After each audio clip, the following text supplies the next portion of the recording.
So nandito tayo ngayon sa Yuan's. Ayan, Yuan. Kapakabit tayo ng parking sensor kasi medyo nahirapan tayo sa paradaan natin. Ayan, dito.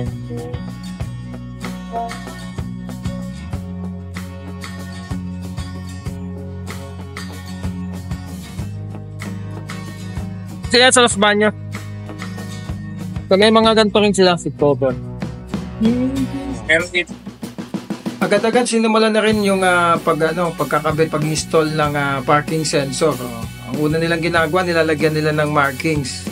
Dito yan. Yan yung mga iba't iba pang mga ino-offer nila. Maraming pwedeng dito, parang halos one-stop shop na siya, no? Ayan. Sinusukat nilang mabuti at pagkatapos saka bubutasan.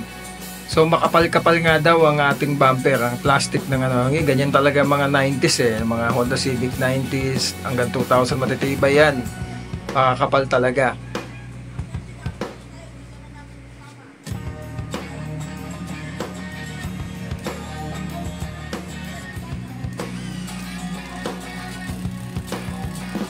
Binubutasan kasi dyan nilalagay yung mga sensor. Bali, 4 yan. Yung inabil natin, 4 na sensor yon. So, ayan yung napili natin. Dyan ikakabit sa atin na sensor. So, ayan na. Nabutasan na at ilulusot na yung unang sensor.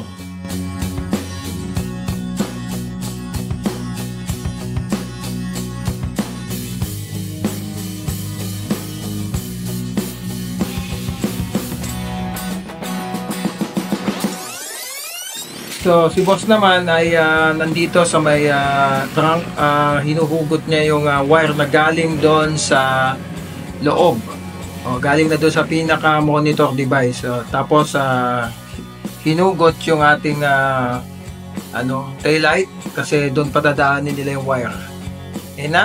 So, 4 na yun ay kabit dyan. At pinipix nilang mabuti. Maayos at malinis magtrabaho sila boss. At I assure na mura sila, no? Isa sila sa pinakamurang mag-alok ng sensor. Actually, marami din ako mga tinanong sa kanila mga ino-offer. Kagaya ng mga ganyan, yan, mura din. Kung ang kotse nyo ay fit sa ganyang mating, mayroon. Marami pa dyan, tingnan nyo. May mga bumper sila, ayan. So, ito maganda, mayroon sila mga dashcam, ayan. Iba't iba, may mga din sila, mga LED lights. Ayan, kung ano ng mga car accessories. In fairness, mababa sila compare sa mga ibang competitor. Dito yan sa Los Baños. Sa kahabaan ng kalsada ng Los Baños, Ayan, ang dami, mga accessories pagdating sa kotse. Kita-kita, sa palagay ko nakikita nyo na to Itong Yuan's and kasi, di ba, matatraffic kayo bago mag-release kung galing kayo ng Bay o Bae. Ayan yan, Yan, yung kahabaan na yan. Tabi yan ito. Lucky Lion. So, mayroong kainan sa tapat. Kung galing kayo ng Los Baños, yon kanan sila. So, ayan, 4 na nga yung sensor. Nakabit na. Ayan, ang linis ng trabaho nila, no? So, ayun na yung device na sa loob na. Ayan na yung mag-activate lang yan kapag ka nag-reverse cambio. Ayan. So, yun, sinusubukan nila boss, tinitesting na nila dyan. Ayan, tinitesting dyan. So ayan ginagamitan nila ng something na bagay. Walis. Ayan tinitesting kung accurate ba. Kung gumagana yung ating mga sensor install nila. Left and right nilang tinitesting yan. Ayan, makikita nyo. Tumutunog yan, Ayan, tapos meron ding makikitang digital na number doon na magsasabi, pag nag-zero yan, ibig sabihin dapat yan ang tumigil. Pero may distansya pa yun ang maganda. Hindi yun bangga. Pag nag-zero yun, dapat ka nang tumigil, wag mo nang ipilit. Okay, ayan. So yun Ayan. So nagpakabit na rin tayo ng nagpalit na tayo ng wiper blade kasi talagang luma na, Kailangan na at masisira yung ating windshield. Yeah, mura din. Mura din ang wiper blade dito sa kanila. Pagdali lang nila kausap kahit na gabi na basta tatanggapin ka pa rin nila. Wag lang gabing-gabi ka na nasarado na sila,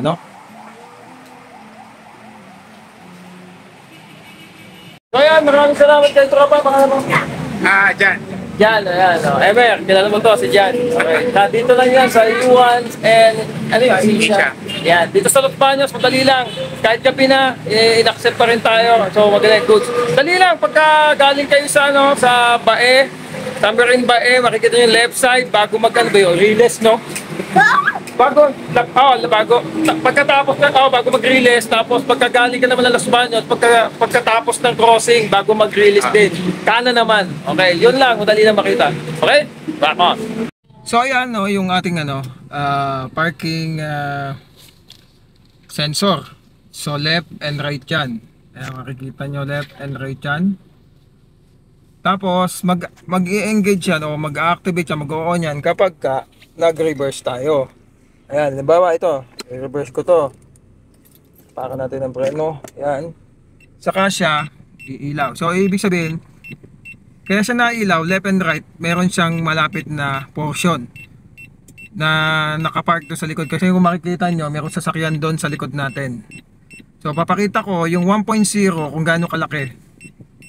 No? Pag umatras ako ng konti, tingnan nyo. Yan, ganyan ang mangyayari dyan. Nagbabago siya. So, tingnan natin yung nabasa niyang 0.9 o 0.0. Kasi magiging 0 yan. Ano na lang yon, konting-konti na lang yon, yung differences, yung distansya kapag ano, konting-konti na lang yon. Pero yung 0.0 na yan, tutunog yan eh.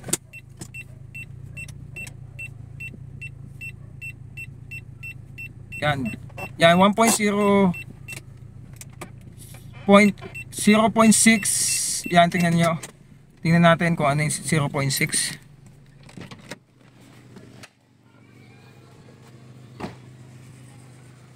So ayan. So ayan yung pagitan ng 0.6. Pag yan ay 0 na, dito na yan sa kalahati. Mga 12 inches. Ganon, isang ruler. Ganon. So ito yung pinakabit natin, no, for sensor. So yung nakita nyo, apat yun na black na bilog, no. So ayan yun, auto parking sensor. Again, kaya tayo nagpakabit, kailangan na kailangan dahil nga doon sa pinagpaparkan natin, mahirap din. O hindi kagaya dito, napakahirap dito pag nagdoble yung sasakyan kasi may sasakyan dito sa, ayan, no. Sa unahan ko, sa likod din meron. Napakahirap. So kailangan mo talaga ng ganung sensor para hindi tayo sumabit kasi nagkaroon na nga ng bangga si si Podi. So napaka-importante ng mga ganyan, mga safety, for safety na rin natin. So yun, kung gusto niyo madali lang, no, i-contact niyo lang, ilagay ko na lang yung link dito, no. Okay, so yun na lang. Sa Los Baños lang po yun. Along the highway yun, tabing-tabi. O yun, okay ang kanilang serbisyo at napakamura. Ito ulit si Dansky at si Podi, ang ating Honda LXi. Dapat.